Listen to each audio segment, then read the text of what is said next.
Olá, aluno! Seja bem-vinda a esta quarta aula da disciplina de Álgebra Linear e Vetorial. Eu sou a professora Alessandra. Então, na nossa aula de hoje, nós vamos tratar a respeito dos vetores e dos espaços vetoriais.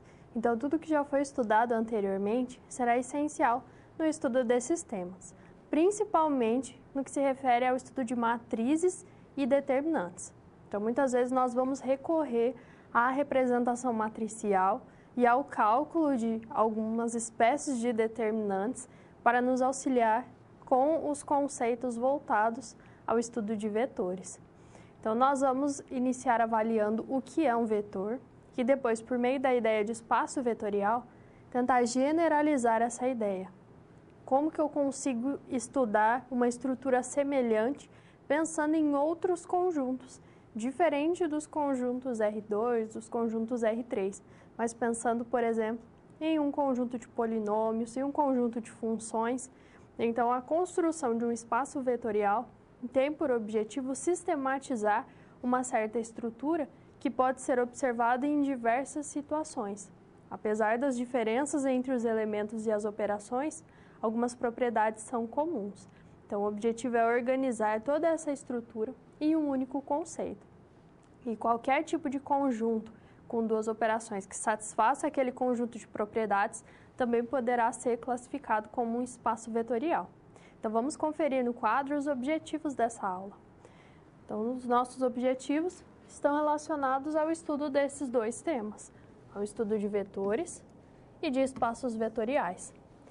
Nós vamos avaliar a definição de cada um desses elementos, iniciando pelo estudo de vetores e depois sistematizando com os espaços vetoriais, analisando algumas classificações, algumas relações que podem ser construídas e pensando nas operações que podem ser definidas envolvendo esses elementos, principalmente em relação à adição, à multiplicação por escalar e pensando naqueles espaços que derivam do conjunto de números reais, alguns tipos especiais de produtos, dentre os quais nós vamos destacar o produto escalar e o produto vetorial.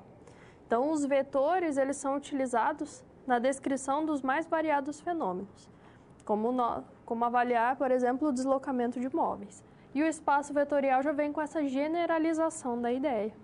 Então, as questões que irão orientar os nossos estudos são as seguintes: o que são vetores? Quais são as aplicações dos vetores?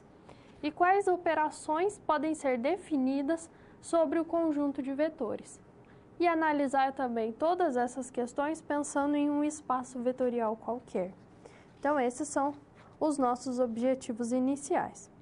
Quando nós estamos estudando determinadas grandezas, muitas vezes nós precisamos de outras informações além de uma intensidade, além de um comprimento associado. Quando nós medimos, por exemplo, a largura de um determinado objeto, de uma mesa, por exemplo, nós podemos identificar essa largura por meio de um número e de uma unidade, por exemplo, 2 metros. Mas existem algumas situações em que essa medida de comprimento ela não é suficiente, como, por exemplo, o deslocamento de um determinado objeto. Eu vou indicar uma intensidade, mas eu preciso identificar também uma direção para onde segue esse dado objeto. Então, essa existência entre os dois diferentes tipos de grandeza é o que nos motiva principalmente a estudar os vetores. Então, existem duas grandezas que estão relacionadas a esses exemplos que nós observamos. Então, vamos ao quadro definir cada uma delas. A primeira grandeza que nós temos é a grandeza escalar. Uma grandeza escalar é aquela definida por um número real acompanhado de uma unidade. Então, eu consigo bem estabelecer aquela grandeza a partir desses dois elementos. Por exemplo, a temperatura. A temperatura eu vou indicar um número mais uma unidade. Em geral, nós trabalhamos com graus Celsius. A medida de comprimento, eu vou trabalhar com a medida propriamente dita e uma unidade. Por exemplo, 1 metro. Agora, as grandezas vetoriais, diferente desse primeiro conjunto de grandezas, elas são definidas não apenas por módulo, comprimento ou intensidade, mas também por direção e sentido. Então, não basta um valor acompanhado de uma unidade para bem definir essa grandeza. Eu preciso identificar uma direção e um sentido, como é o caso das forças, da velocidade, da aceleração. Então, no caso da velocidade, a velocidade de um objeto seria 5 metros por segundo, por exemplo, mas não basta essa informação, eu preciso identificar qual é a direção desse movimento. Se é para a esquerda, para a direita, se segue a direção noroeste. Então, sempre eu vou associar a esse número acompanhado de unidade uma direção e um sentido. Então, com o foco nesse segundo tipo de grandezas, que são as grandezas vetoriais, é que nós estudamos os vetores. Então, os vetores compõem um conjunto de elementos que possibilitam o estudo principalmente das grandezas vetoriais. É por meio dos vetores que nós conseguimos representar esse tipo de grandeza. O vetor ele é um objeto que vai armazenar essas três informações: o módulo, a direção e o sentido. Só que o vetor ele não é um objeto fixo no plano ou no espaço. Ele pode ser deslocado em diferentes regiões. Por isso que um vetor é caracterizado como um conjunto de elementos que possuem as mesmas características. Então, no vetor, nós armazenamos essas informações. Agora, dependendo da necessidade, nós podemos construir um ou outro representante desse objeto. Então, vamos conhecer esse conceito no quadro. Então, o conceito de vetor, ele está relacionado ao conjunto de todos os segmentos orientados que possuem mesmo módulo, direção e sentido. O que é um segmento orientado? É um segmento de reta no qual nós estamos inserindo uma orientação, por exemplo, com a orientação para a esquerda ou para a direita. Então, eu construo esse segmento e atribuo a ele uma determinada orientação. Então, todos aqueles segmentos orientados que possuem mesmo módulo, direção e sentido compõem um único vetor. O módulo também é chamado muitas vezes de intensidade ou de comprimento. E quando nós tomamos um desses segmentos orientados, nós dizemos que ele é a imagem geométrica ou então o representante daquele vetor. Então, quando nós construímos uma representação geométrica, por exemplo, nós estamos indicando um representante para aquele vetor. Como aqui no caso nós temos um vetor AB. Quando nós definimos, então, esse representante do vetor por meio dos pontos A e B, na notação do vetor eu sempre vou identificar o primeiro ponto como sendo a origem, que nesse caso é o ponto A, e o segundo ponto é a extremidade desse segmento geométrico. Então, sempre eu vou indicar um sentido para um vetor definido por dois pontos. Então, nós estamos pensando nesse vetor com as suas características. O que seria, então, o comprimento ou o módulo do vetor? Seria essa distância entre os dois pontos que o definem. O que seria a direção? A direção é avaliada a partir da reta suporte associada ao vetor. Então, a partir dos pontos A e B, eu consigo construir uma única reta. Então, é essa reta que contém os pontos que vai indicar qual é a direção do vetor. E o sentido é a ordenação que nós damos a esses pontos. Então, se eu estou tomando A como sendo a origem e B como sendo a extremidade, então o vetor tem o seu sentido de A para B. Nesse caso, será da esquerda para a direita. O vetor, então, não é um objeto fixo no espaço, ele é um conjunto formado por todos aqueles segmentos que possuem as mesmas características. Então, independente da região em que eu construa esse vetor, desde que todos eles admitam exatamente as mesmas características, eu posso dizer que todos esses segmentos, eles são representantes de um único vetor. Então, esse é o objetivo com o estudo dos vetores, conseguir construir um objeto matemático que vai armazenar essas informações em relação a módulo, direção e sentido. e dependendo da necessidade eu posso construir um representante desse vetor em diferentes pontos do plano ou do espaço. Mas não existe apenas a representação geométrica. Então, eu não preciso necessariamente construir esse segmento orientado, identificando os pontos A e B no plano ou no espaço. Eu posso construir também representações algébricas e matriciais para esse vetor. E assim como é possível definir uma operação, pensando no vetor no seu sentido geométrico, eu também consigo avaliar a operação pelo sentido algébrico. Então, dependendo da situação, nós podemos recorrer à representação geométrica ou basta utilizar a representação algébrica. Então, vamos conhecer essas diferentes representações. A representação algébrica e também a matricial se dá de acordo com a dimensão do espaço na que o vetor está. Então, se eu tenho vetores bidimensionais, ou seja, vetores no plano, nós teremos variações em relação a eixo Y e eixo Z, eixo X e eixo Y. Então, dependendo da posição em que esse vetor se encontra, nós temos esse deslocamento em relação ao eixo X e um deslocamento em relação ao eixo Y. Por isso que o vetor será composto por duas componentes. Nesse caso, a primeira componente, que é a componente X, diz respeito a essas variações em relação ao eixo X, e a componente Y, que refere-se a variações em relação ao eixo Y. E nós vamos identificar essas componentes, essas variações em relação a eixos, entre parênteses e separadas por vírgulas. A representação matricial se dá por um vetor coluna. Como é um vetor bidimensional, a matriz será 2 por 1, porque eu tenho duas linhas e uma coluna. As duas linhas dizem respeito, então, a essas duas dimensões do vetor.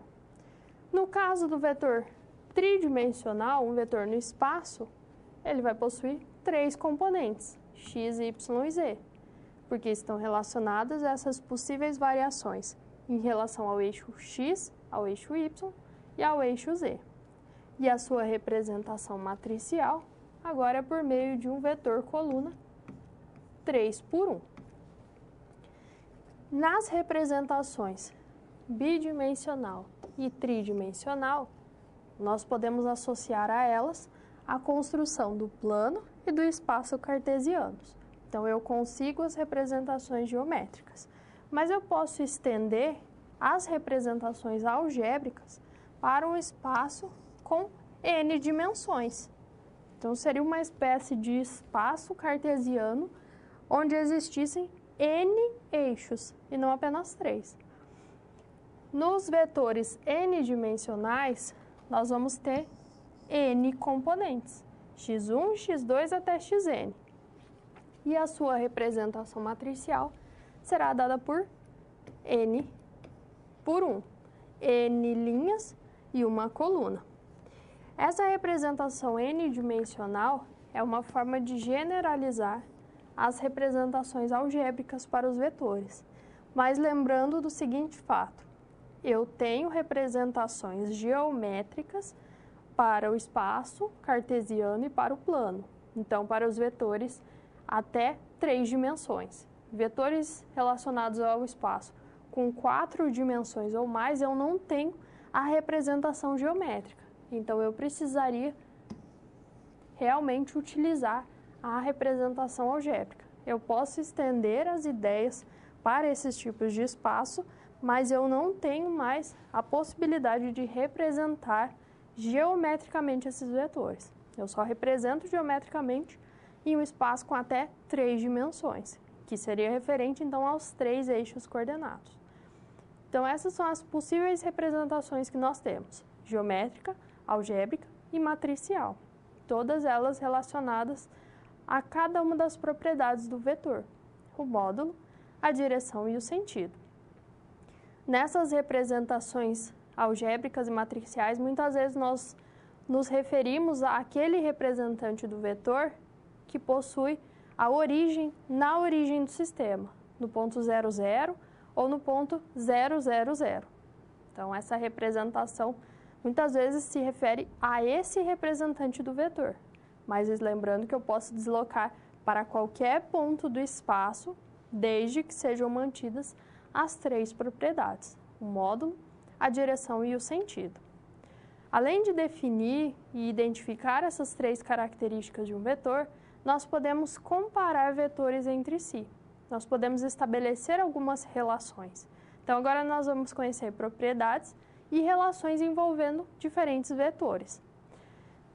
O módulo, que nós já vimos que é uma das características do vetor, pode ser também chamado de norma ou de comprimento. O módulo, ou então esse comprimento de um vetor, ele é denotado pela nomenclatura do vetor entre barras verticais.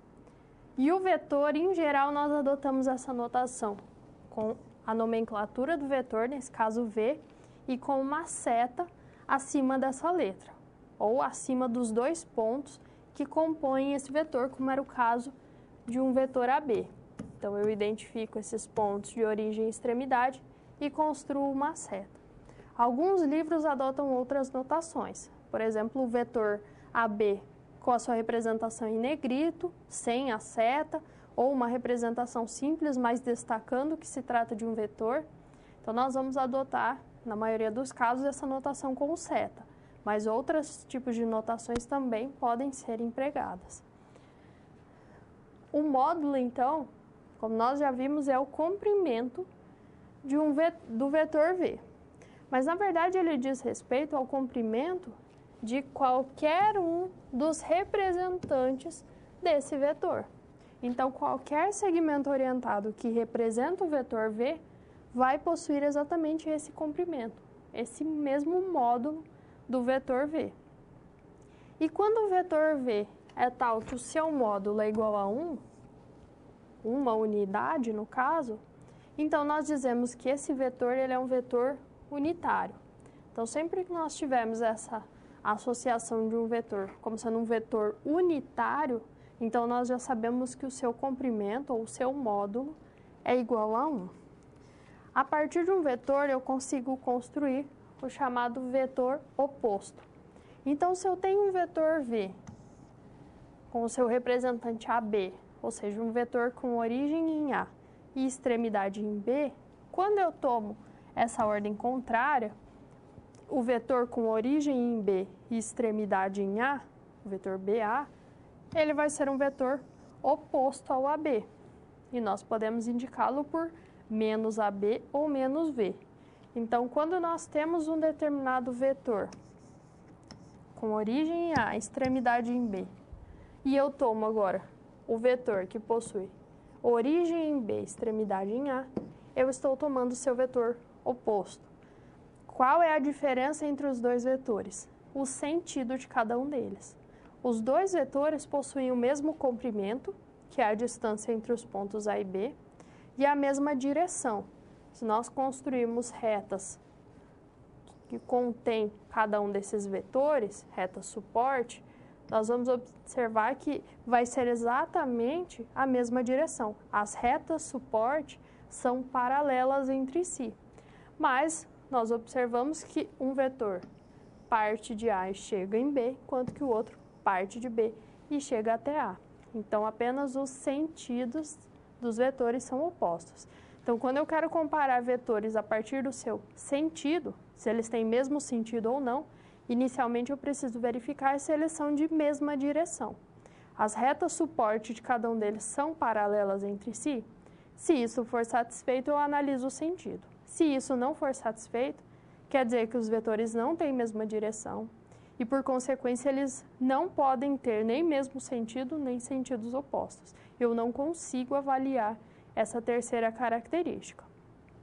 Existem também aqueles vetores que têm origem e extremidade no mesmo ponto. Se nós fôssemos analisar a sua representação geométrica, a representação seria um único ponto.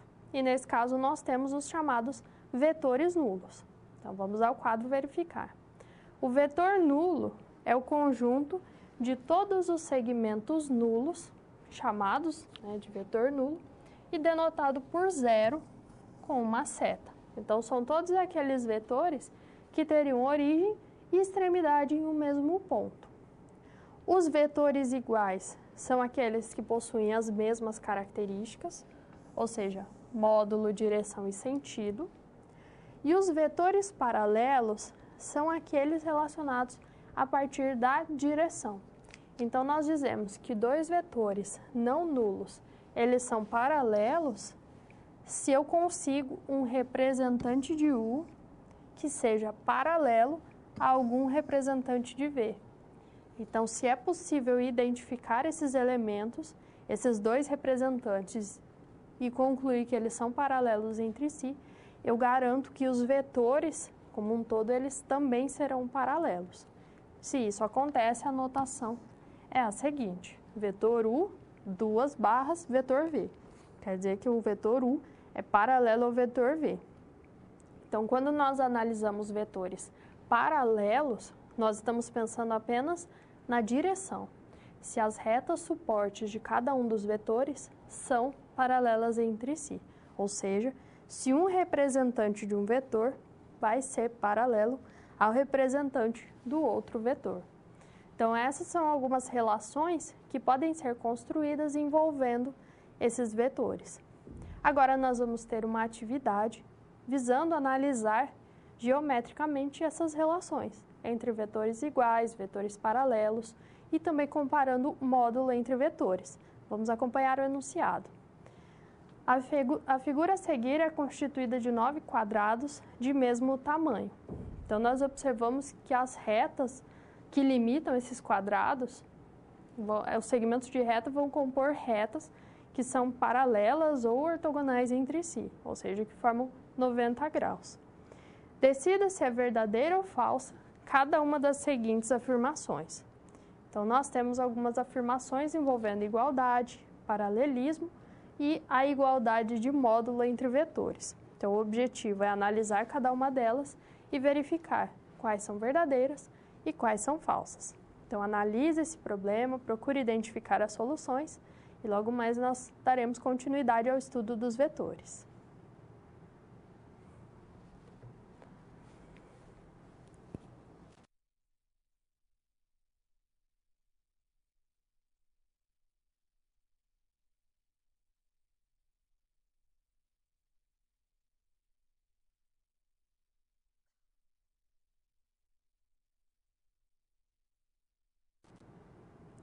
Vamos analisar, então, cada uma das relações apresentadas e verificar se elas são verdadeiras ou falsas. Então, vamos ao quadro, analisando agora a primeira afirmação.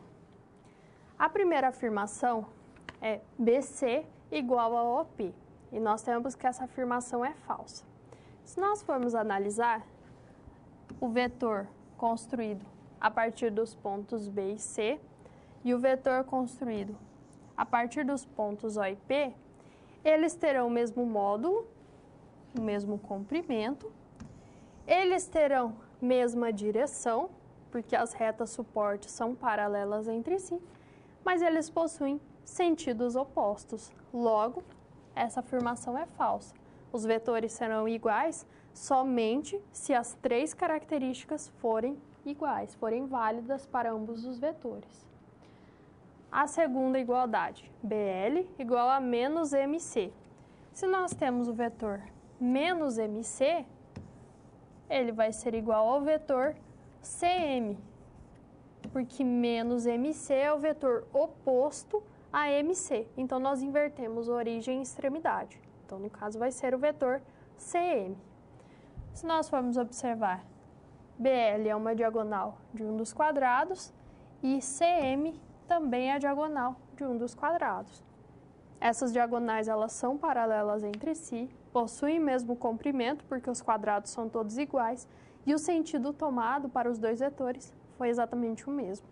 Por isso, essa segunda afirmação, ela é verdadeira. Agora, os vetores AC e HI, será que eles são paralelos? O vetor AC é construído, então, nessa extremidade superior da figura, e nós temos o HI sendo construído nessa reta que limita inferiormente a figura. O objetivo é avaliar se esses vetores são paralelos.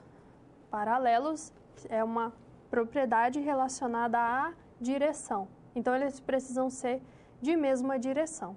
A reta suporte que contém o primeiro vetor, que seria esse limite superior aqui da figura, é paralela à reta suporte do segundo vetor, que é o limitante inferior. Aqui basta avaliar se essas retas são paralelas. Como elas são paralelas, nós concluímos que a afirmação é verdadeira. Eu não preciso avaliar módulo e também não preciso avaliar o sentido. A quarta comparação é JO e LD pelo paralelismo. Então, nós podemos construir o vetor JO e o segundo vetor é LD. Nós podemos observar que esse JO é construído como uma diagonal envolvendo um retângulo composto por dois quadrados, enquanto que no segundo vetor é também uma diagonal, mas envolvendo três quadrados. Nós não vamos ter que as duas retas serão paralelas entre si.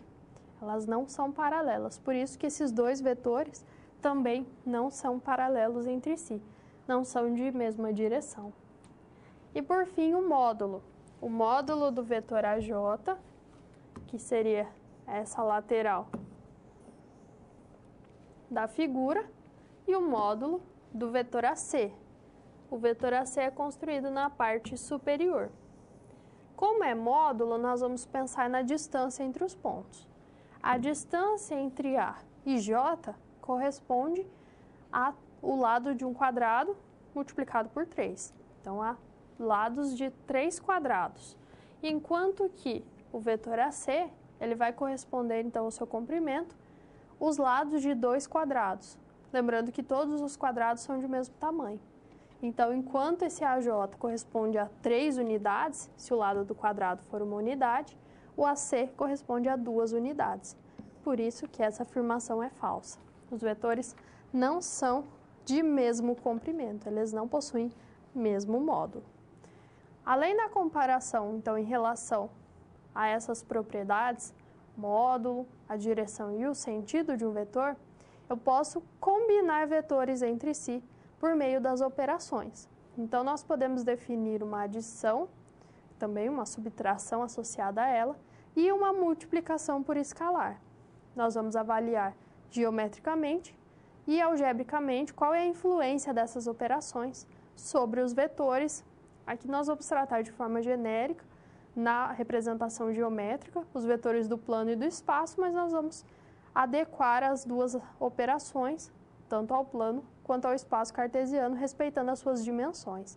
Então, vamos ao quadro entender a representação geométrica da soma ou da adição envolvendo vetores. Se nós temos vetores U e V quaisquer, nós precisamos construir uma representação da seguinte forma. Nós vamos tomar a B como um representante qualquer do vetor U. Então, eu identifico esse vetor AB. Na sequência, eu vou identificar um representante de V que tenha origem em B, que era a extremidade do representante de U. Então, eu vou considerar esse representante BC. Então, eu construo o vetor um representante de U, que é o vetor AB, e partindo do ponto B, eu construo um representante de V, que no caso é o vetor BC. Qual que seria o vetor soma? O vetor U mais V. Aquele vetor que tem origem no ponto A e extremidade no ponto C, ou seja, um de seus representantes é o vetor AC. Então, o vetor soma, nessa construção, ele é dado da seguinte forma. A origem do vetor soma é na origem do vetor U. E a extremidade do vetor soma corresponde à extremidade do vetor V. Mas lembrando que precisamos tomar essa organização. Construo um representante qualquer do primeiro vetor e para o segundo eu vou tomar ele com origem na extremidade do anterior. E com isso, esse segmento que fecharia um triângulo envolvendo esses dois vetores vai corresponder ao vetor soma. Então, ele parte da origem do primeiro e chega até a extremidade do segundo. E algebricamente? Nós temos que os vetores bidimensionais são compostos por duas componentes. Então, a soma dos vetores u e v, onde u é x1, y1 e v é x2, y2, é dado pelo seguinte vetor, onde a primeira componente é a soma das primeiras componentes de u e v, e a segunda componente é a soma das segundas componentes de u e v. Então, o vetor soma u mais v é x1 mais x2, e a segunda componente, y1 mais y2. Se for um vetor tridimensional, eu tenho uma componente a mais. Então, no vetor soma, eu vou ter x1 mais x2, y1 mais y2 e a soma dessas terceiras componentes, que no caso seriam z1 mais z2. Então, sempre eu vou trabalhar com a soma componente a componente. Se fosse um vetor n-dimensional, eu continuo somando as primeiras componentes, as segundas componentes, até as enésimas componentes, que seriam as últimas. Para o caso aqui de vetores u e v, u é o vetor 1, 2 e o v 3 menos 1, a soma de u com v é dado pelo vetor onde a primeira componente é 1 mais 3 e a segunda componente 2 mais menos 1. 1 mais 3 resulta em 4, 2 mais menos 1, ou 2 menos 1 é igual a 1. Então, esse é o caso da representação algébrica. Então, nós temos a soma geométrica e a soma algébrica. Nós podemos trabalhar ainda com a diferença. No caso da representação algébrica, ao invés de somar as componentes, nós iríamos subtrair essas componentes. E na representação geométrica? Então, para conseguir identificar tanto o vetor soma quanto o vetor diferença, originado dessa subtração, existe uma regra que pode ser aplicada, que é a regra do paralelogramo. O objetivo é justamente esse: construir um paralelogramo e, a partir de suas diagonais, identificar o vetor soma e o vetor diferença. Então, vamos acompanhar no quadro essa construção. Nós temos dois vetores que serão somados e cuja diferença será determinada. Então, eu vou construir os vetores u e v, tomando um representante de cada um deles, com origem em um mesmo ponto. Então, eu construo o vetor AB, que seria o representante de u, e o vetor AC, que é o representante de v. Eu preciso agora construir um paralelogramo. Então, eu vou proceder da seguinte forma. Na origem do representante de u, eu vou construir um representante de v, um segundo representante de v. E da origem do representante de v, eu vou construir um outro representante de u. E esses outros dois representantes vão ter extremidade em um mesmo ponto D. Então, eu fecho um paralelogramo a partir desses representantes, de tal forma que os lados opostos são compostos por representantes de um mesmo vetor.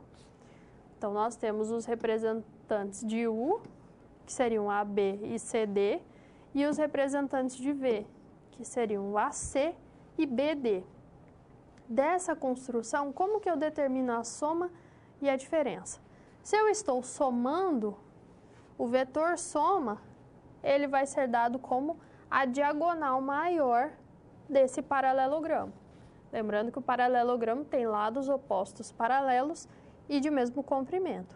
Então, essa diagonal maior corresponde ao vetor soma. A origem corresponde à origem desses dois primeiros representantes e a extremidade corresponde à extremidade dos outros dois representantes que foram construídos. Então, nesse caso, seria o vetor AD. E a diferença? Se eu estou tomando U menos V, um representante dele seria dado da seguinte forma. Eu vou partir da extremidade do representante de V e eu chego até a extremidade do representante de U. Então, a diferença é construída na diagonal menor. O sentido que nós tomamos diz respeito à diferença. Se é U menos V, a gente parte de V e chega em U. Se fosse V menos U, partimos de U e chegamos a V. Então, sempre avaliando o sentido em função dessa expressão. Nesse caso, o representante de U menos V seria esse vetor CB. E agora, a multiplicação por escalar. Então, essa é uma outra operação que eu defino sobre o conjunto de vetores.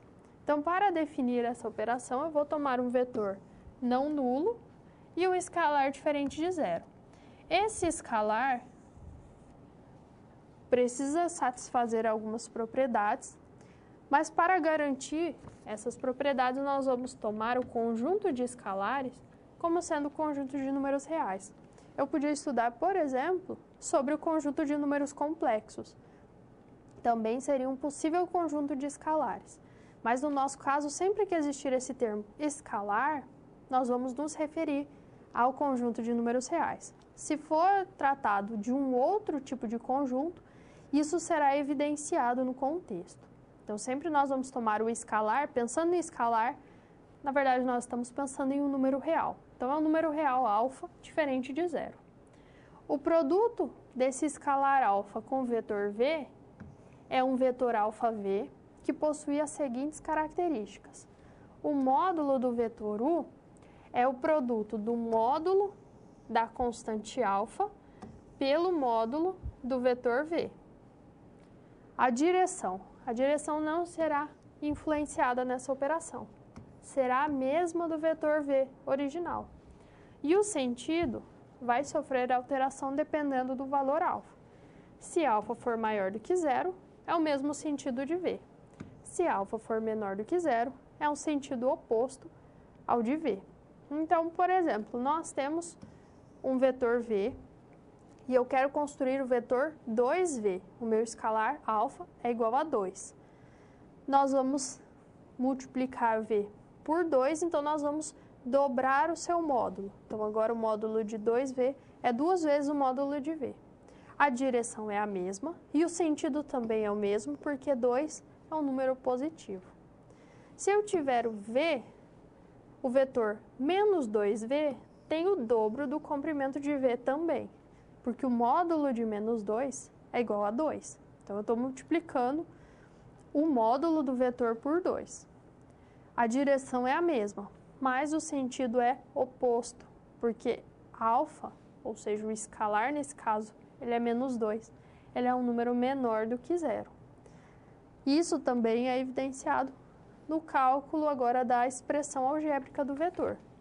Eu tenho um vetor U e eu quero determinar o 2U. Se o vetor U é 2 menos 1, o vetor 2U é obtido multiplicando cada componente de U por 2. Então, 2 vezes 2, 4. 2 vezes menos 1, menos 2. Então, eu vou duplicar o módulo, a direção permanece a mesma e, nesse caso, o sentido também permanece o mesmo. Se eu multiplicasse por um número negativo, então nós iríamos inverter o sentido. Trataríamos agora com um vetor que seria oposto ao sentido original do vetor que foi tomado inicialmente. Então, essas são as operações que nós temos envolvendo os vetores, que podem ser estudadas algebricamente e também geometricamente. A adição e a multiplicação por escalar serão essenciais quando nós tratarmos sobre os espaços vetoriais. Então, por isso que é importante compreender cada uma das operações e as ações que essas operações tornam sobre cada um dos vetores, tanto do plano quanto do espaço, e que depois será generalizado para um conjunto qualquer. Então, para uma melhor compreensão a respeito desse tema, nós temos uma próxima atividade. Então, vamos conferir no quadro. Nós temos aqui a representação de um paralelogramo ABCD, que foi determinado por dois vetores, os vetores AB e AD, de tal forma que M e N são os pontos médios dos lados DC e AB, respectivamente. Então, foi construído esse paralelogramo com base em dois vetores e foram identificados dois pontos médios. O objetivo é identificar representantes para esses vetores U, V e W, sabendo que eles são construídos a partir de vetores da figura. Então, a partir dessa figura, qual que seria um representante de U? sabendo que U é igual a AD mais AB.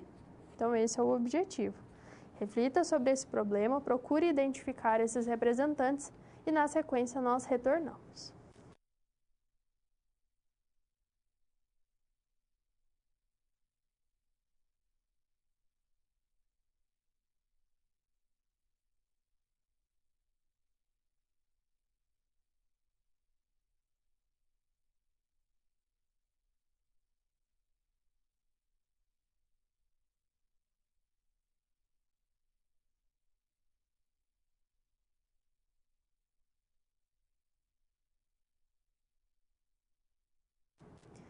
Vamos resolver, então, a atividade proposta identificando os representantes para cada um dos vetores. Nós precisamos identificar representantes para U, V e W, partindo desse paralelogramo. Então, eu sei que os lados opostos são paralelos e que M e N são pontos médios dos segmentos DC e AB, respectivamente. Então, dividem esses segmentos exatamente ao meio. Quando nós analisamos o vetor U, que é dado por AD mais AB, pela figura nós observamos que AD seria uma das laterais do paralelogramo, assim como AB. Se são duas laterais do paralelogramo e eu quero identificar a soma entre esses vetores, eu vou empregar diretamente a regra do paralelogramo. O vetor que é construído na diagonal maior do paralelogramo, partindo da origem desses representantes, vai representar, portanto, a soma dos vetores. Então, nesse caso, aplicando diretamente a regra do paralelogramo, AD mais AB resulta no vetor AC. Então, basta aplicar essa ideia. Agora, para o vetor V. O vetor V é dado como AC menos BC, ou ainda AC mais o vetor menos BC. Então, a diferença pode ser entendida como a soma entre dois vetores, em que um nós estamos tomando como oposto ao vetor que está sendo indicado.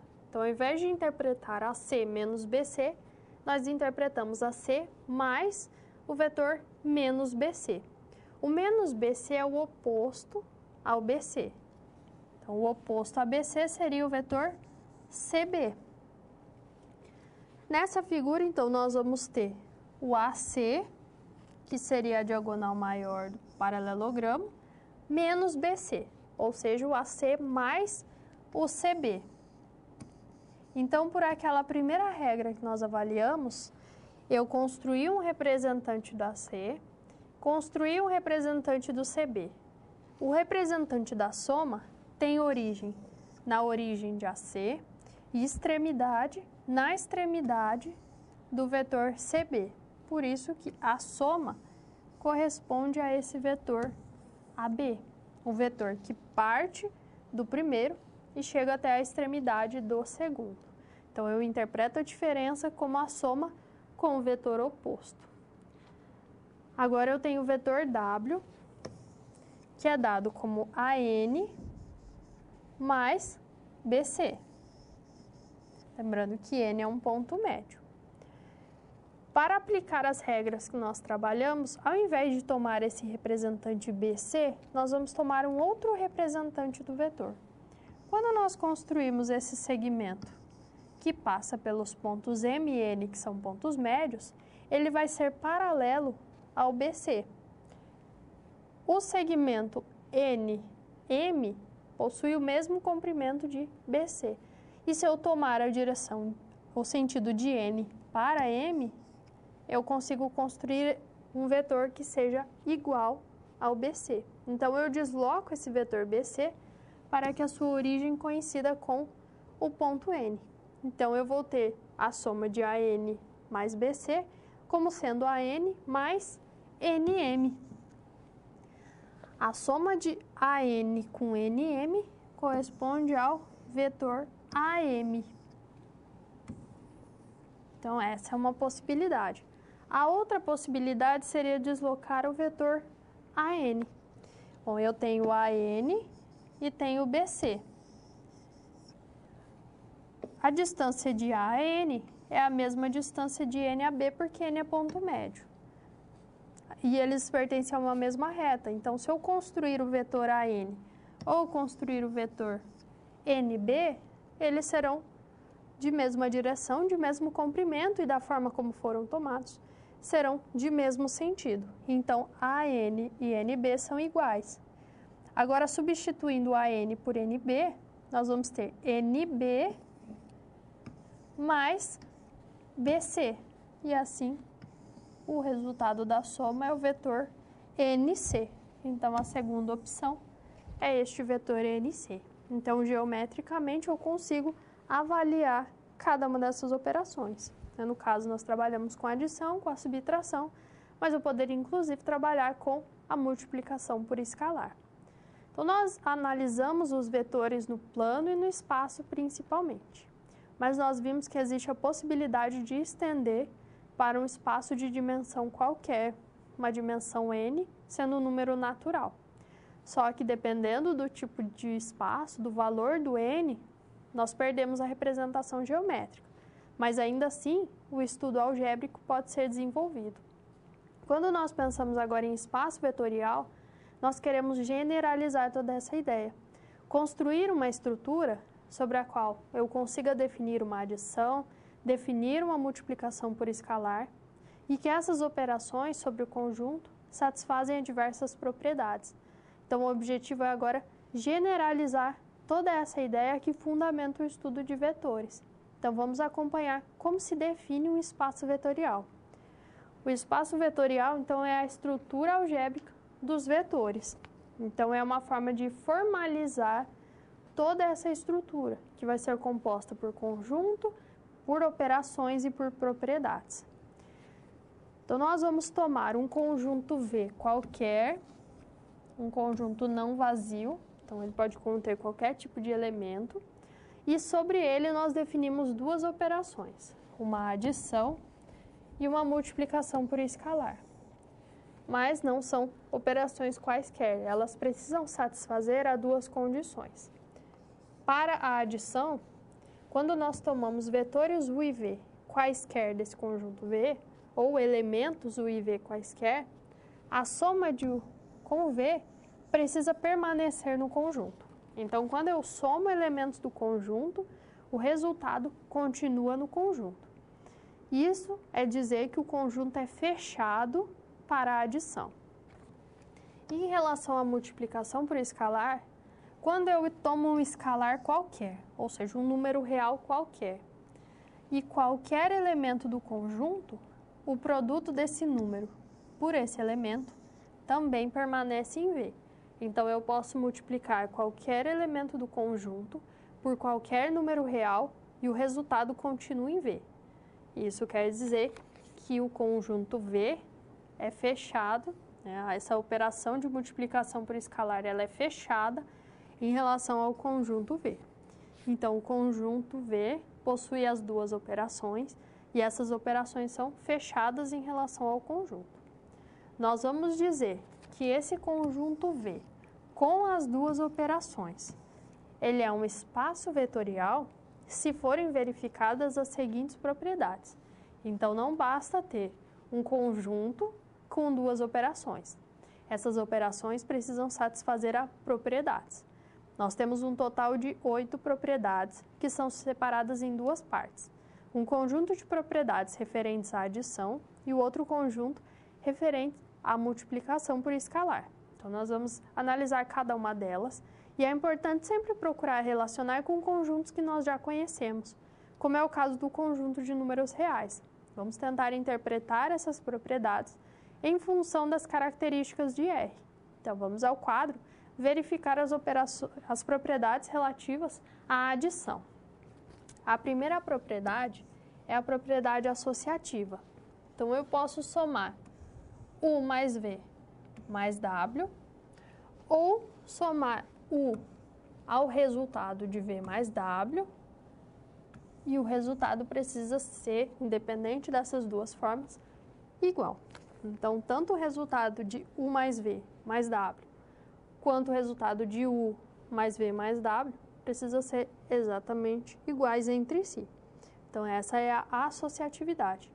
Então, eu posso somar, por exemplo, dois números reais e somar com um terceiro, ou somar o primeiro com o resultado da soma dos outros dois. Então, essa é uma propriedade que também é válida em R, mas aqui nós generalizamos pensando num conjunto qualquer com operações. A segunda propriedade é a comutativa. Eu posso somar U mais V ou V mais 1 e o resultado obtido é o mesmo, assim como em R. 1 mais 2 é igual a 2 mais 1. A terceira propriedade é a existência de elemento neutro. Então, existe um elemento no conjunto V que, ao ser somado com qualquer elemento U, sempre vai resultar em U, que é a ação do zero no conjunto de números reais. 0 mais um número qualquer resulta nesse próprio número. O zero não vai interferir na adição. E a quarta propriedade, que é a existência de elemento oposto, ou de elemento simétrico em relação à adição. Então, para qualquer elemento do conjunto V, vai existir um único menos V, tal que V mais menos V resulta em zero. E esse zero é o da propriedade anterior. É o zero, o elemento neutro. E isso também acontece em R. Se eu tenho o número 2, eu posso tomar o menos 2, pois a soma de 2 com menos 2 resulta em zero. Então, essa é a existência do elemento oposto. Um elemento que, ao ser somado ao outro, vai anular, então, essa operação. E em relação à multiplicação por escalar, a primeira propriedade é a propriedade associativa. Então, eu posso multiplicar alfa por beta U, ou seja, beta vezes U, ou eu posso multiplicar primeiro esses dois escalares, alfa e beta, entre si, e depois multiplicar por U. Então, nessas propriedades agora, alfa e beta são escalares, ou seja, são números reais. E U e V são elementos do conjunto. Então, eu multiplico o elemento U por uma constante e depois por outra, ou eu multiplico as constantes entre si e multiplico ao final por esse elemento. A segunda propriedade é a associatividade. Eu somo os dois escalares e multiplico pelo elemento U, ou eu distribuo. Eu multiplico o primeiro escalar por U e somo ao produto do segundo escalar por U, que é a mesma ideia observada também nos números reais. A distributividade agora em relação aos elementos do conjunto. Então, eu posso multiplicar alfa pelo resultado de U mais V, ou eu distribuo alfa vezes U mais alfa vezes V. Então, essas são as propriedades da distributividade, do escalar em relação ao elemento, e a soma de escalares em relação ao elemento, ou do elemento a soma de escalares. Então, eu posso trabalhar com as duas distributividades, a distributividade de escalar e a distributividade de elemento de conjunto, que são propriedades análogas a que nós temos nos números reais. E, por fim, existe um único elemento 1, que no caso é o nosso número 1 dos números reais, tal que 1 vezes qualquer elemento de V resulta no próprio elemento. Então, 1 vezes U é igual a U para qualquer elemento U. Então, essas são as 4 propriedades relativas à multiplicação por escalar. Quando as 8 propriedades são satisfeitas, além daqueles elementos que foram indicados inicialmente, conjunto e operações fechadas, nós vamos ter a caracterização de um espaço vetorial. Então, aqui se encerra a definição de um espaço vetorial. E quando um conjunto com operações é um espaço vetorial, eu digo que vetor não é mais aquela representação geométrica apenas. O vetor é um elemento de um espaço vetorial. Então, quando eu tenho esse espaço, eu digo que os seus elementos são vetores. Então, essa relação existente entre o espaço vetorial e os vetores que nós estudamos, ela está presente sim. Só que no caso dos vetores que nós avaliamos, principalmente nos vetores no plano e no espaço, nós estamos trabalhando com espaços vetoriais específicos. Mas, independente das características do elemento, se eu tenho um conjunto não vazio, eu tenho duas operações sobre esse conjunto. Elas são fechadas. Então, sempre que eu opero elementos do conjunto, o resultado continua no conjunto. E se, além disso, as 8 propriedades são satisfeitas, eu digo que toda essa estrutura é um espaço vetorial. Então, nós não podemos esquecer das propriedades no momento de definir um espaço. Agora, quando eu tenho um espaço definido, eu sei que os seus elementos são chamados de vetores. Agora, aqueles vetores que nós já estudamos, que relação existe com o espaço vetorial? Como que eu relaciono o plano cartesiano com o espaço vetorial? E o espaço cartesiano? Possui essa relação também? Então, é isso que nós estudaremos agora. Nós vamos observar as características de 2 espaços específicos, que são aqueles espaços com os quais nós trabalhamos com maior frequência, inclusive na geometria analítica, que é o espaço R2 e o espaço R3. Então, vamos iniciar pelo primeiro espaço, vamos avaliar no quadro. O primeiro espaço é o espaço R2. O que seria o R2? O conjunto formado por todos os pares ordenados x e y, onde x e y são números reais. O R2 nada mais é do que R, produto cartesiano com R. Por isso que é R2. Esse conjunto, ele é um espaço vetorial com aquelas operações usuais de adição e multiplicação. Mas que operações usuais?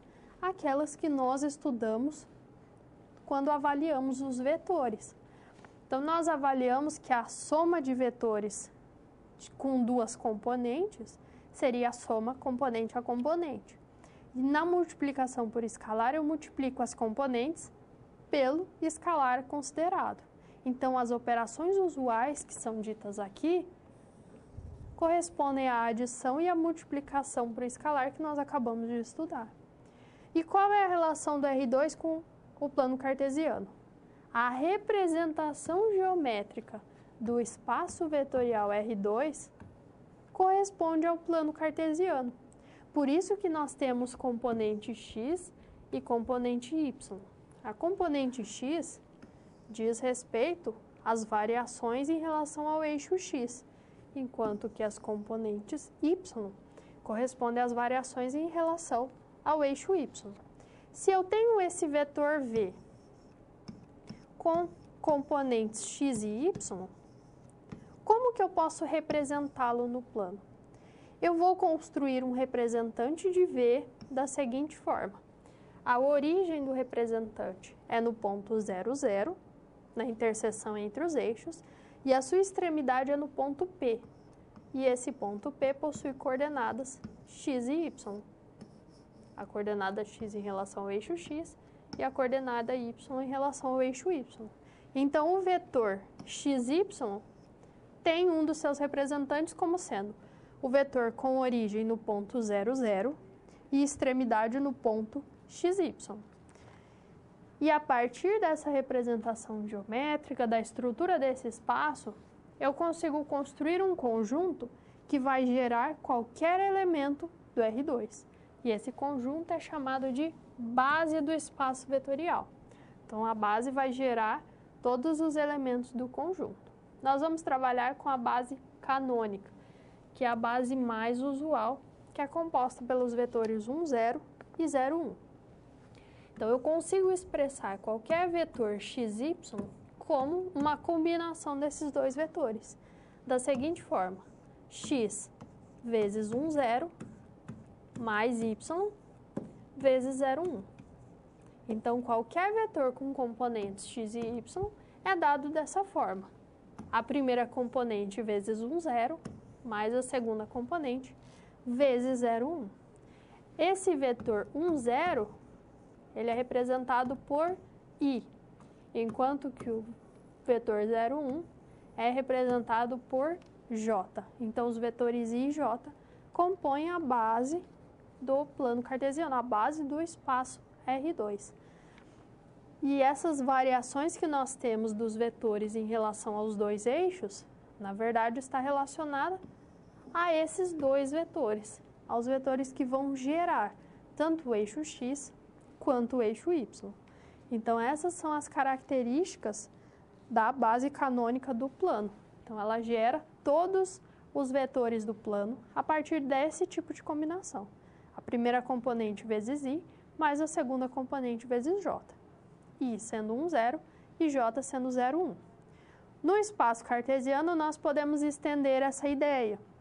Então, nós vamos trabalhar agora não mais com 2 vetores na base, e sim com 3 vetores, porque nós temos um vetor com 3 componentes. O espaço cartesiano agora é a representação de uma extensão do R2, que seria o conjunto R3. Então, vamos conferir mais detalhes no quadro. O conjunto R3 é o conjunto formado por todas as ternas ordenadas de números reais. Então, por todas essas sequências x, y, z, onde as 3 componentes são números reais. Então, no caso, nós teríamos R, cartesiano R, cartesiano R. Então, ao invés de apenas 2 espaços, né, nós estamos considerando 3 vezes o conjunto de números reais. Esse conjunto R3 ele é um espaço vetorial com aquelas operações usuais, que são análogas às operações de R2, onde nós trabalhamos com adição, soma componente a componente, e na multiplicação por escalar, produto de escalar por cada componente. E agora, o espaço cartesiano é a representação geométrica do espaço vetorial R3. No espaço cartesiano, então, nós temos a sua construção com base em 3 eixos coordenados: eixo x, eixo y e eixo z. E como são 3 eixos, 3 componentes em cada elemento de R3, a base canônica vai ser composta por 3 vetores. Vetores agora I, J, K. I sendo 1, 0, 0, J sendo 0, 1, 0 e K sendo 0, 0, 1. Então, esse conjunto é a base canônica do espaço cartesiano. Então, é aquela base mais usual.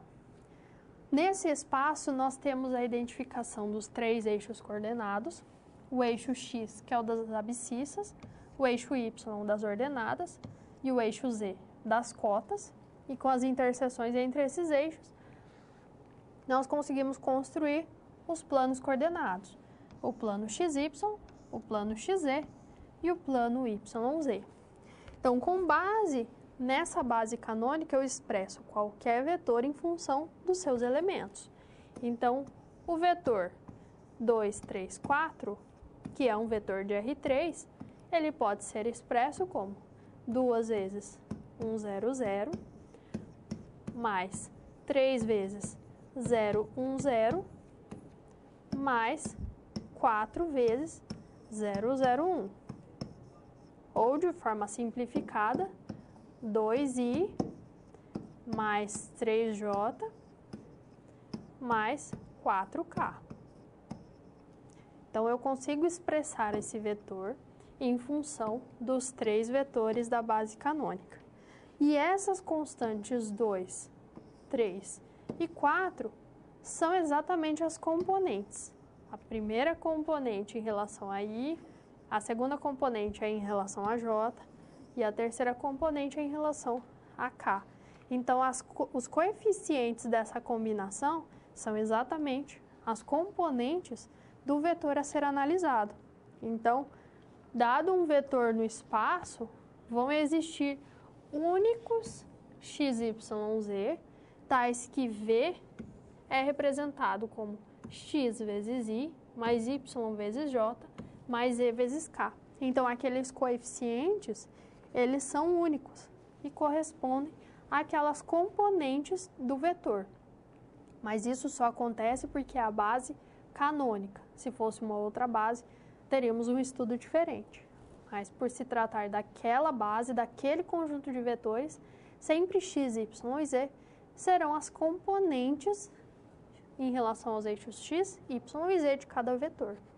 E quando eu expresso x, y, z, que são essas componentes do vetor, Em função da base canônica, eu digo que x é a abscissa do vetor, y é a ordenada do vetor e z é a cota do vetor.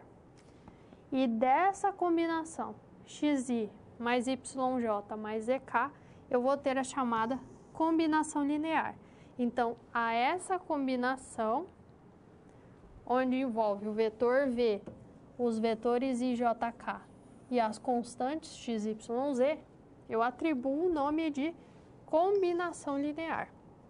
Então, sempre que for construída uma combinação dessa forma, onde x, y e z são escalares, ou seja, são números reais, então eu vou ter a combinação linear dos vetores em relação à base canônica. E da mesma forma, eu construo no espaço cartesiano um vetor qualquer. Se eu tenho um vetor x, y, z, um dos seus representantes é aquele segmento que parte da origem e tem como extremidade o ponto P, de coordenadas x, y, z. Então, nós não podemos confundir o que é um ponto e o que é o vetor. O ponto aqui, no caso, vai ser a extremidade do vetor, apesar das coordenadas do ponto e das componentes do vetor serem coincidentes. Então, essas são as representações geométricas que nós temos do espaço vetorial R2 e do R3, que são o plano cartesiano e o espaço cartesiano. E nós vimos que tanto no R2 quanto no R3, eu consigo expressar qualquer vetor como combinação da base, uma combinação linear. Então, agora nós vamos sistematizar esse conceito. A combinação linear pode ser construída em qualquer espaço vetorial. Não precisa ser necessariamente R2 e R3, mas vai seguir exatamente a mesma ideia.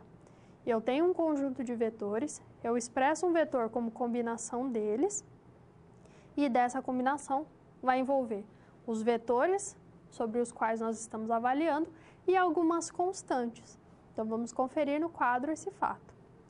Quando eu tomo um conjunto de vetores, V1 até Vn, vetores de um espaço vetorial, e eu associo a cada um deles um escalar, escalares de A1 a An. Quando eu consigo representar o vetor V desse mesmo espaço, como α1 V1 mais α2 V2 mais α3 V3 até o αn Vn, eu digo que V é combinação linear desse conjunto de vetores. Então, a combinação linear é isso, é representar um vetor como a soma de vetores multiplicados por constantes. Por exemplo, o vetor menos 4, menos 18 e 7 do R3, ele é uma combinação linear de 1 menos 3 e 2 e 2, 4 menos 1. Porque eu consigo expressar V como 2 vezes V1 mais menos 3 vezes V2. Se nós representarmos V como sendo 2 vezes aquele vetor 1 menos 3 e 2 mais menos 3 vezes o vetor 2, 4 e menos 1, se eu aplicar, então, a operação de multiplicação por escalar e depois somar esses dois vetores, eu vou obter exatamente o vetor menos 4, menos 18 e 7. Então, a combinação linear é uma forma de decompor um vetor em função de outros. Muitas vezes, nós podemos nos deparar com situações em que, nesse conjunto V1 até Vn, eu tenho vetores que dependam uns dos outros. Mas existem situações em que eles são todos independentes. E assim nós conseguimos estudar a dependência e a independência linear. Então, podemos tomar um espaço vetorial qualquer e nós vamos ter um conjunto de vetores V1 até Vn, todos elementos de V, sendo classificado como linearmente independente, ou LI, quando eu não for possível escrever qualquer vetor desse conjunto como combinação linear dos demais elementos. Então, quando eu não consigo expressar vetores daquele conjunto em função dos demais, como é o caso desse conjunto C, 2 menos 1, 3, 5. Eu não consigo multiplicar um desses vetores por uma constante e obter o outro. Então, esse fato é impossível. Por isso, esse é um conjunto LI, um conjunto linearmente independente. Agora, o conjunto D, 2 menos 1, 4 menos 2, ele é LD, ou seja, ele é linearmente dependente agora. Porque eu consigo expressar uma relação de dependência entre esses vetores. Porque eu consigo expressar o 4 menos 2, por exemplo, como 2 vezes 2 menos 1. Porque 2 vezes 2 é 4 e 2 vezes menos 1 é menos 2. Então, observe que um vetor depende do outro no interior do conjunto. Por isso, eles são linearmente dependentes. Se não fosse possível identificar essa relação de dependência, eles seriam linearmente independentes, assim como no primeiro caso. Então, esses são alguns dos conceitos que nós podemos estudar com base nos espaços vetoriais. Conseguir construir uma base para o espaço, identificar combinações lineares, ou seja, decompor um vetor em função dos outros e expressar, então, essa relação de dependência ou independência entre os vetores, quando eles são LI e quando eles são LD. Então, quando eles são linearmente independentes ou dependentes. Mas voltando agora aos nossos estudos específicos em relação a R2 e principalmente a R3. Nós já vimos que esses espaços são, de fato, espaços vetoriais. Foi possível identificar uma adição, uma multiplicação por escalar e 8 propriedades. Mas existem ainda outras operações que podem ser construídas nesse conjunto, que são os produtos envolvendo vetores. Nós temos 2 tipos de produtos que são os principais. Um produto que vai gerar como resultado um número e um produto que vai gerar como resultado um vetor. O primeiro é o produto escalar e o segundo é vetorial. Então, nosso objetivo agora é identificar as características de cada um desses vetores e depois verificar uma aplicação desses conceitos. Então, o produto escalar, como o próprio nome diz, ele vai gerar um escalar, um número real no nosso caso. E o produto vetorial vai gerar um vetor. O produto vetorial nós vamos estudar especificamente em R3, no espaço, mas o produto escalar pode ser estendido para uma dimensão qualquer. Então, vamos ao quadro iniciar pelo produto escalar. Então, essa é uma operação que converte vetores em números reais. Nós vamos analisar primeiro o caso de R3.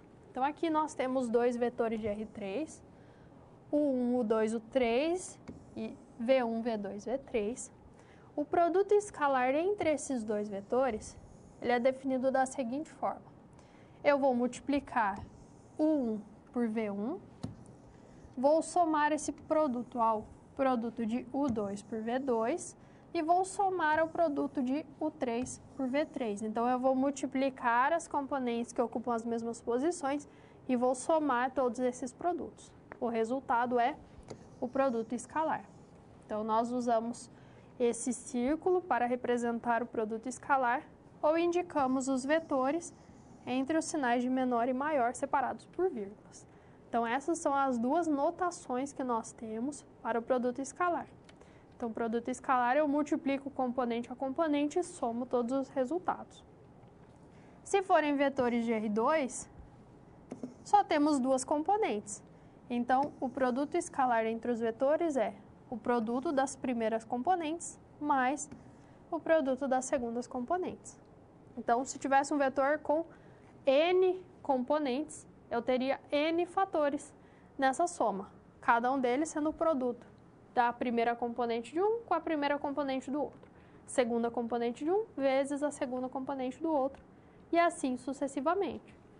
Então, se nós temos vetores 2, 3 e 1, 5, o produto escalar entre eles seria 2 vezes 1 mais 3 vezes 5, cujo resultado é 17. Multiplico as primeiras componentes e somo ao produto das segundas componentes. Se eu tenho agora vetores em R3, vetor 3i menos 4j mais k, ou mais 1k, é o vetor 3 menos 4 e 1, menos 2i mais 7k, seria menos 2i mais 0j mais 7k, o que pode ser expresso como menos 2, 0 e 7. O produto escalar é 3 vezes menos 2, mais menos 4 vezes 0, mais 1 vezes 7. Calculando o produto e depois a soma, o resultado é 1. Então, sendo vetores de R2 ou R3, o resultado é sempre um número real. Qual que seria outra forma de se calcular o produto escalar? O produto escalar entre vetores U e V é dado pelo produto do módulo de U pelo módulo de V vezes o cosseno do ângulo formado entre eles. E esse ângulo necessariamente é de 0 a π. Então, essa é uma outra possibilidade de calcular o produto escalar. Vamos pensar nessa expressão. Bom, se eu tenho dois vetores que são perpendiculares entre si ou ortogonais, formam 90 graus, o ângulo entre eles, o ângulo θ entre eles é 90 graus. O cosseno de 90 graus é 0. Os módulos de U e V são números reais. Se o cosseno de 90 ele é 0, os módulos desses vetores são números reais, 0 vezes ele resulta em 0. Então, por meio dessa expressão, qual é a aplicação maior que nós temos? Se dois vetores são ortogonais entre si, então eu sei que o produto escalar entre eles é 0. E se o produto escalar entre esses vetores é 0, então eles são ortogonais.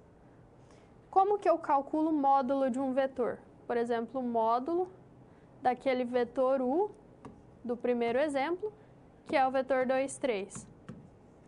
Eu vou calcular a raiz quadrada de 2 ao quadrado mais 3 ao quadrado. Então, é a raiz quadrada de 4 mais 9.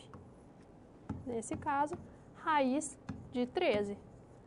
Então, o módulo é um número real. Então, quando eu multiplico esse produto entre os módulos por 0, eu vou ter, então, o valor 0. Então, sempre que vetores forem ortogonais entre si, o produto escalar entre eles é 0. E vale o contrário. Se o produto é 0, eles são ortogonais. Então, essa é uma aplicação importante daquela segunda possibilidade de cálculo de um produto escalar. Então, sempre o produto escalar vai gerar um número como resultado. Se esse número for 0, eu sei que os dois vetores são ortogonais. E o produto vetorial, que vai envolver vetores. Então, vamos conferir no quadro como que nós estruturamos agora esse caso. Para o produto vetorial, nós vamos trabalhar em R3. Então, nós temos dois vetores do R3. O produto vetorial entre eles é denotado por U com essa representação x, V, ou U com acento circunflexo, V. Então, são as duas possíveis notações. A definição de U vetorial V é este vetor, y1z2 menos z1 y2 como primeira componente. A segunda componente é menos x1z2 menos z1 x2. E a terceira componente, x1 y2 menos y1 x2. Então, essa é a definição que nós temos. Não é uma expressão tão simples de ser memorizada, por isso nós vamos recorrer a um artifício. A regra de Sarros que nós utilizávamos para o cálculo de determinante de ordem 3 vai ser empregada nessa mesma, agora no cálculo desse produto vetorial. Nós vamos construir uma espécie de matriz, não é uma matriz porque a primeira linha é composta por vetores. Então, nós vamos indicar na primeira linha os vetores I, J, K. Na segunda linha, nós vamos identificar as componentes do primeiro vetor, do vetor U, x1, y1, z2, z1. Depois, na terceira linha, as componentes do vetor V, do segundo vetor, x2, y2 e z2. Então, sempre nós vamos construir essa espécie de determinante dessa forma. E como que nós determinamos agora o produto vetorial? Pela mesma estratégia da regra de Sarros. Nós vamos repetir as duas primeiras colunas. Então, x1, x2, y1, y2. E vamos calcular os produtos. Então, os produtos na diagonal, que seria da esquerda para a direita, nós mantemos o sinal. E nos produtos no outro sentido, nós vamos inverter os sinais. Lembrando que sempre vai ser, em cada um desses produtos, um número vezes um dos vetores da base, ou I, ou J, ou K. Depois, no final, nós somamos todos esses valores e identificamos qual é o vetor associado. Então, essa é a estratégia que nós utilizamos para que não haja necessidade de memorizar a fórmula do produto vetorial. E qual é a característica do produto vetorial? Eu vou sempre partir de dois vetores U e V. São vetores do R3. Este vetor U vetorial V, ele é sempre ortogonal aos dois primeiros. Então, essa é uma propriedade que sempre é válida. Sempre que eu tenho dois vetores, U e V, quando eu calculo o produto vetorial entre eles, eu consigo um vetor que é ortogonal a U e ortogonal a V simultaneamente. Então, essa é uma propriedade que sempre é satisfeita. Por isso que nós estamos em R3, para que existam as três dimensões e seja possível, inclusive, representar geometricamente esse produto. Então, sempre o produto vetorial gera um terceiro vetor que é ortogonal aos dois primeiros. É a mesma ideia da perpendicularidade. Além de gerar um vetor, se eu calculo o módulo desse vetor, eu obtenho um número. E nós conseguimos dar uma interpretação geométrica a esse número. Vamos ao quadro, então, verificar esse fato. Nós conseguimos construir o produto vetorial por meio daquela espécie de determinante, porque não é um determinante, já que não é uma matriz, existem vetores envolvidos, mas, tendo aquele vetor, eu consigo calcular o seu módulo, ou seja, o seu comprimento. O que seria, então, o módulo do produto vetorial entre U e V?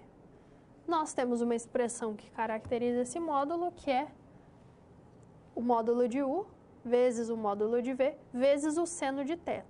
Então, essa é uma fórmula que nós também podemos utilizar para calcular o módulo do produto vetorial. Então, o módulo daquele vetor que foi gerado pelo produto.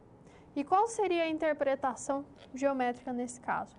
O módulo do produto vetorial corresponde à área do paralelogramo, cujos lados foram construídos a partir dos vetores U e V. Nós trabalhamos com essa construção lá na regra do paralelogramo. Então, eu tinha representantes de U e V de mesma origem, construo outros dois representantes e fecho um paralelogramo. Então, eu sei que a área desse paralelogramo corresponde ao módulo do produto vetorial entre U e V. Então, essa é uma aplicação que nós temos para o cálculo do produto vetorial. Eu posso associar esse produto a áreas de paralelogramos. Então, essa é uma possibilidade. Então, eu tenho os dois produtos, um produto que gera número e um produto que gera vetor. Mas lembrando que se eu tenho um vetor, o módulo desse vetor gera um número. Então, precisamos ter essa atenção. Quais são os efeitos de cada operação? Gera um vetor, gera um número, precisamos estar atentos a cada uma dessas caracterizações. E como que eu posso aplicar, por exemplo, o produto escalar em algum tipo de estudo? Nós vimos que o vetorial pode ser empregado, dentre outras situações, na avaliação de uma área. Eu identifico o produto vetorial entre os vetores, calculo o módulo e esse número, que corresponde ao módulo, corresponde à área. E o produto escalar? Nós já vimos que produto escalar nulo vai estar associado a vetores ortogonais entre si. Então, essa ideia nós vamos utilizar nessa próxima atividade. Então, vamos ao quadro verificar o enunciado. Mostre que o triângulo de vértices A, 2, 3, 1, B, 2, 1, menos 1 e C, 2, 2, menos 2 é um triângulo retângulo em B. Se ele é retângulo em B, nós precisamos mostrar que em B existe a formação de um ângulo de 90 graus. Nós vamos estudar com base nos vetores. Quando nós temos dois pontos, nós conseguimos construir um vetor a partir deles. Vamos supor que eu queira construir o vetor AB, a partir dos pontos A e B. As componentes do vetor AB são identificadas da seguinte forma: as coordenadas do ponto B menos as coordenadas do ponto A. Então, essa é uma forma de se identificar qual é a expressão que caracteriza o vetor. Então, se eu quero o vetor AB, eu vou identificar as coordenadas de B menos as coordenadas de A. Então, extremidade menos a origem. E trabalho com a diferença componente a componente. Então, 2 menos 2, 0. 1 menos 3 menos 2. Menos 1 menos 1, menos 2. Então, essa expressão que pode ser utilizada em qualquer situação é a definição de um vetor a partir de 2 pontos. Então, eu só calculo a diferença. Aqui nós temos uma representação geométrica e nós queremos mostrar que esse ângulo formado no ponto B é um ângulo de 90 graus. Então, nós vamos trabalhar com 2 vetores. Eu vou construir um vetor BA e um vetor BC e eu quero mostrar que esses 2 vetores são ortogonais, que eles formam 90 graus entre eles. Porque se isso acontece, então, de fato, o ângulo em B é um ângulo de 90 graus. Então, nós vamos construir esses 2 vetores. O vetor BA, então, extremidade menos origem, vai ser as coordenadas de A menos as coordenadas de B. E isso gera o vetor 0, 2, 2. Agora, o vetor BC, extremidade menos origem. Então, as coordenadas do ponto C menos as coordenadas de B, o que gera o vetor 0, 1, menos 1. Eu quero avaliar se esses 2 vetores são ortogonais. Então, eu vou calcular o produto escalar. Se o produto escalar for 0, eles são ortogonais. Se não, não temos o ângulo de 90 graus em B. Calculando o produto escalar, é o produto escalar de 0, 2, 2 por 0, 1, menos 1. Então, nós vamos ter 0 vezes 0, mais 2 vezes 1, mais 2 vezes menos 1, que é menos 2. 0 mais 2 menos 2 resulta em 0. O produto escalar entre BA e BC é 0. Então, quer dizer que os vetores BA e BC são ortogonais, formam 90 graus. Se eles formam 90 graus, quer dizer que naquele ponto B, no triângulo em questão, existe a formação de um ângulo de 90 graus. Se tem um ângulo de 90 graus no triângulo, nós podemos classificá-lo como um triângulo retângulo. Então, de fato, o triângulo ABC, que foi apresentado, é um triângulo retângulo nesse vértice B. Então, essa é uma possível aplicação do produto escalar. Então, nós podemos observar que esse estudo de espaço vetorial ele é essencial. É ele que vai fundamentar todos esses demais estudos, pensando particularmente no espaço cartesiano e no plano cartesiano. Todas as propriedades que nós utilizamos, todas as operações que são definidas, são originadas dessa estrutura maior, que é a estrutura de espaço vetorial.